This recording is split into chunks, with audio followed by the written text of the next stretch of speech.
First, my view is that there is inherent contradiction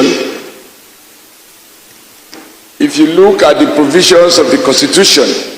The state governor is the chief security officer.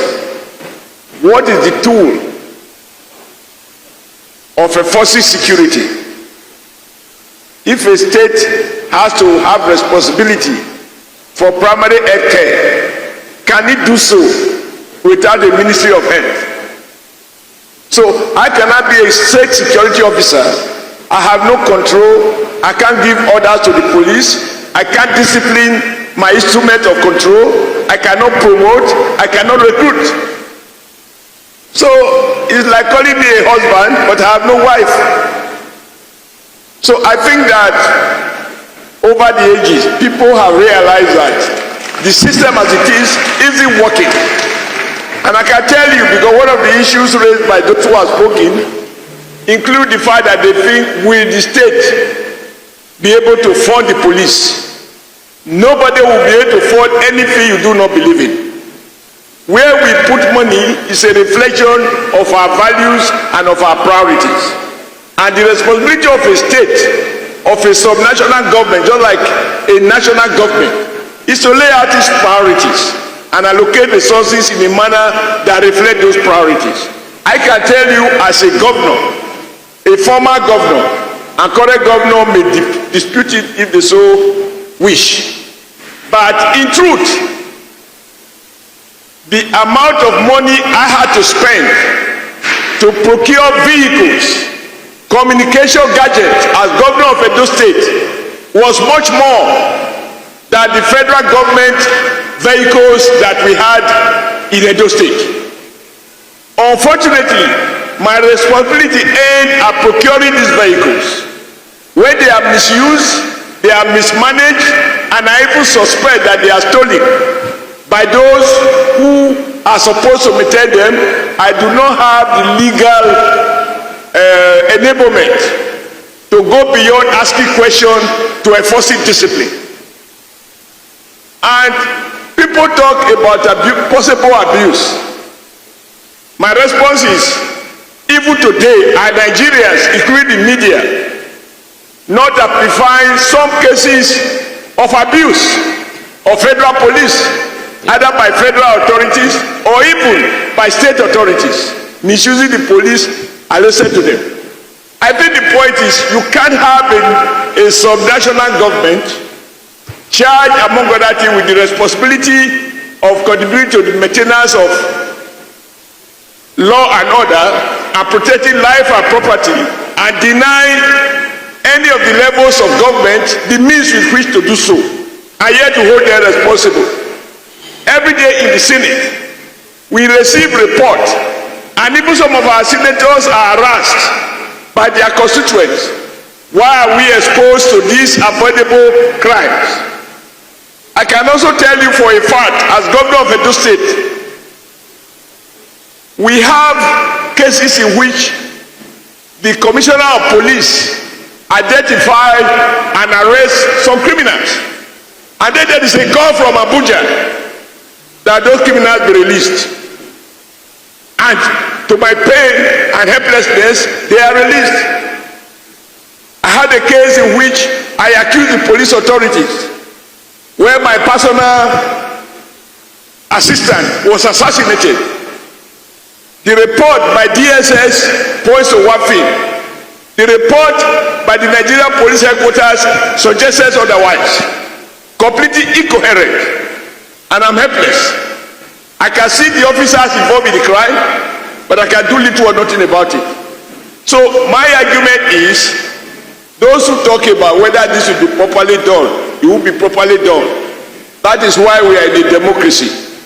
If you elect a governor and he mistake the state police as his personal police and misuse them, please next time vote them out. And the media will have a duty to amplify all of those elements in the system who are misusing. There is no human being who doesn't have the capacity either to use his office efficiently and responsibly, or to misuse his powers irresponsibly. Those two things are present. Now, what determines who we elect and who we keep in office will have to be how he uses all the facilities under his control, whether resources entrusted to you, the instrument of governance, etc., etc. And let me share this with you. And this was for me something extremely painful I will never forget in a hurry. There was an incident of fire incidents in Edo. And as the governor of Edo State, I am responsible to ensure that lives and properties are safe. And I wanted the Commissioner of Police to give me information as to whether or not this particular incident was caused by natural electrical problems or it was a case of arson. And to my shock, the CP said he can't come to see me in the office. I should send my ADC at midnight with a marked vehicle. The name of this commissioner is one Mr. Balogun, around 2013. And I said, is there anybody who is doubting the fact that I'm the governor of Edo State, that you can't see me?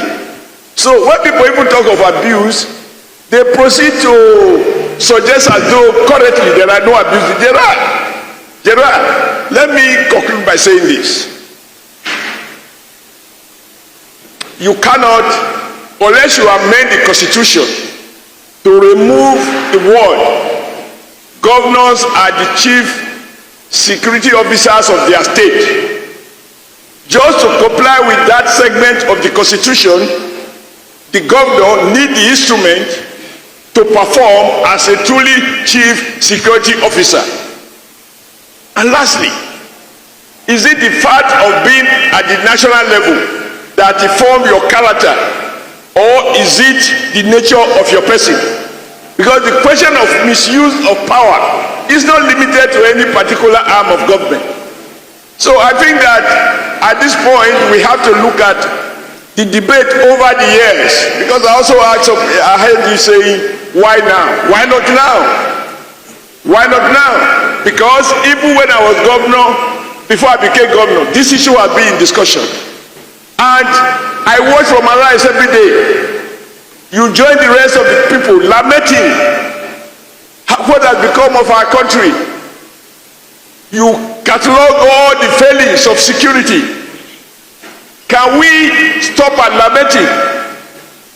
When I watch TV and I see responsible people complaining, interrogating my competence as a senator, the competence of the federal government about security, it is not for me to just feel the heat. It is to set me thinking, this being the case, and having passed resolutions after resolutions, nothing is changing. Should we not think of a new way to do it? So we can't keep doing the same thing over and over again and expect remarkable different outcome. This is now common sense and common sense all over the world. Lastly, are we about to invent something new? Each time I watch television and I read newspapers, people talk about the contradiction of a nation that chooses a federal system and yet run its affairs in a unitary manner. So if, as we always do, my brother inclusive, that is the Anchorman, we say, we make up references to the American system. They have state police, they have federal police. Sometimes there is tension between the two. We can see where the federal authority wants to deploy federal guides, and we see a state government saying, no, we don't need them. This is a healthy debate. It is not a reason to suggest that one should replace the other. They have to learn how to complement, not how to compete. So I conclude by saying that this is a worthy conversation, very important at this time. I'm convinced that it's now better to err on the side of additional police. And let me ask you, have you asked the federal authorities why we created road safety?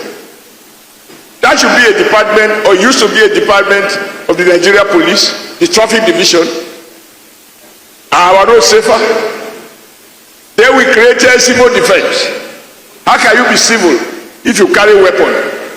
What distinguishes a civil defense officer with a sophisticated weapon from the Nigeria police. So you can see that even the federal government create these additional agencies, but the output, the benefit is doubtful. So I will say that let citizens know who they should hold responsible.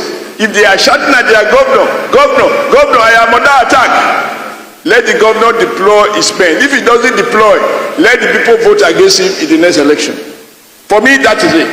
But this is a worthy, I'm happy with this initiative, and I believe we can continue with the conversation and deepen it further. Thank you, sir.